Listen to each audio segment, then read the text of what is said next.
All right, babies. Mind mapping. I personally love this because ultimately, mind mapping is literally just writing down whatever's on your mind in terms of notes and kind of like just allowing them to connect differently. Or that's my experience. But as always, I will read everything that's in front of me and then make a chapter out of it. Mind mapping is used to articulate and capture thoughts, ideas, and information. Description mind mapping is a form of note taking that captures thoughts, ideas, and information in a nonlinear diagram. Mind maps use images, colors, words, colors, and connected relationships to apply structure and logic to thoughts, ideas, and information. Mind map has a central main idea supported by secondary ideas or topics, followed by as many layers of ideas or subtopics as necessary to fully capture and articulate the concept. Uh, yeah, you kind of like decide on the dimensions and you decide on the structure and you decide how it's separated. Uh, I think I can show you basically one that I have. Maybe, I'm not sure. Anyways, they can be developed individually or as a collaboration exercise. They can be created on paper with the use of specialized software. Business analysts use mind maps to think through and generate ideas on complex concepts or problems, explore relationships between the various facets of a problem in a way that inspires creative and critical thinking, and present a consolidated view of complex concepts or problems. Interesting. A consolidated view of complex concepts or problems. That kind of like, these links basically, right? See? These lines kind of like split in your mind the different things that are in your head. Main topic, keyword, keyword, keyword, keyword, branches.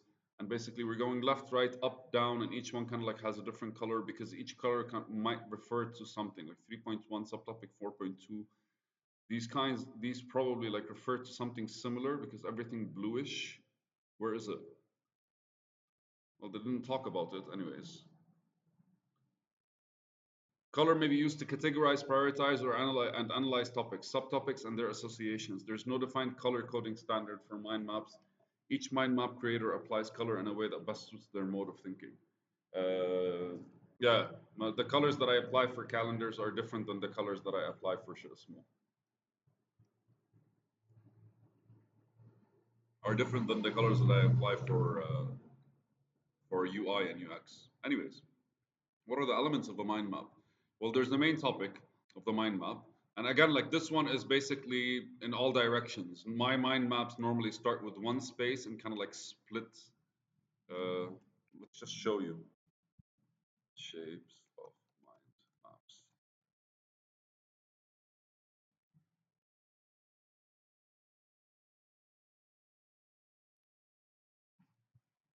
Right? Like, it could be anything from this, this, that's more of what I do, by the way. Right? This is more of how I do things. Right? I just take it from one side and I just go sideways. Uh, on certain occasions, whatever I'm working on ends up kind of like looking like this, but it's all manual, right? Like I'm saying, it's all manual. The reason I'm saying it's all manual, I do that while I'm actually like writing on a piece of paper. And then when I'm done, I translate that into something a bit more like, diagrammy like this onto small. In order for the code that I'm working on or the process that I'm thinking of kind of like split. I have no idea what I'm clicking on. This is ultimately this will be the result of a mind map, not the mind map itself. Yay! I talked to you about shit.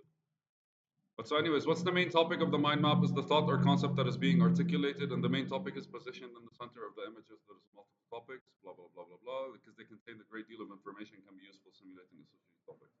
The reason it's at the center is because you can go up, left, right, down, all these kinds of things. Topics are thoughts or concepts that expound upon the further upon or further articulate the main topic. Think about them as building blocks. But again, what you're doing is you're following your mind. Like for example, if I mention an elephant, what do you think about? You think about trunk, you think about legs or big legs. You think about then on the one side you think can't jump.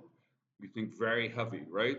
And so these are basically like the topics around an elephant. and then ultimately like a subtopic would be kind of like mammal, or would be probably like size, or would be probably like Africa, Africa and Asia, not Latin America, right? Like that's how you start kind of like exploring these things. Their association with the topic is expressed through the branch connected line and the keyword associated with it.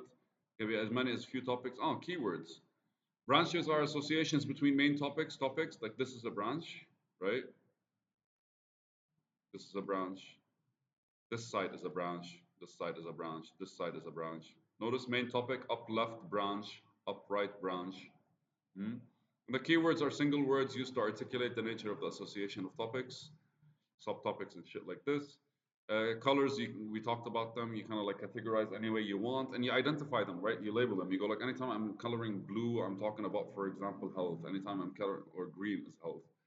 The blue is social. Yellow, for example, these are kind of like branding colors. Like yellow is a lot more perky outside, outdoorsy.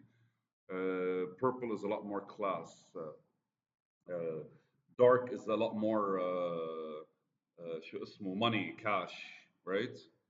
And then your images. Images can be used in mind maps to express larger volumes of information. Again, like this is not a mind map that you're doing. I'm talking about mind maps the way I do it. This is a mind map for whatever project you're working on. And the considerations basically can be used as effective collaboration communication tool.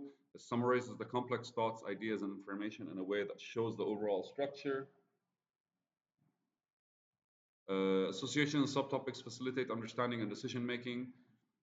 Enable creative problem solving by articulating associations and general new associations. Can be helpful in preparing and delivering presentations. I also use mind maps in a way where it kind of like start with something, and then I kind of like split, and I kind of go on to different things, and each thing kind of like has its own points, and then each point I extend from there. And the goal is not necessarily to find every detail of every single point, but to follow the thing that's intuitively calling for you, or the things that you don't really understand, in order for you to get them properly. The beauty of that is that it's a mind map helps you in terms of first principles thinking, because you kind of keep diving deeper and deeper and deeper until you find that fundamental shit that you kind of like you need to understand. And ultimately, limitations can be helpful in presentations, because you literally take people from the point where you started or where you want to take them, and all that stuff.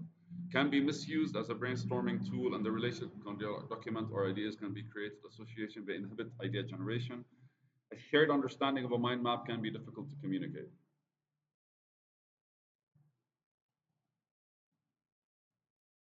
A shared understanding of a mind map can be difficult to communicate. I don't know. It's as long as you follow your logic properly, then I don't think there's difficulty in that. But I don't know. Yalla. Next step is non-functional requirements analysis. This is kind of like bringing back memories of like chapter 2 or 3, I think.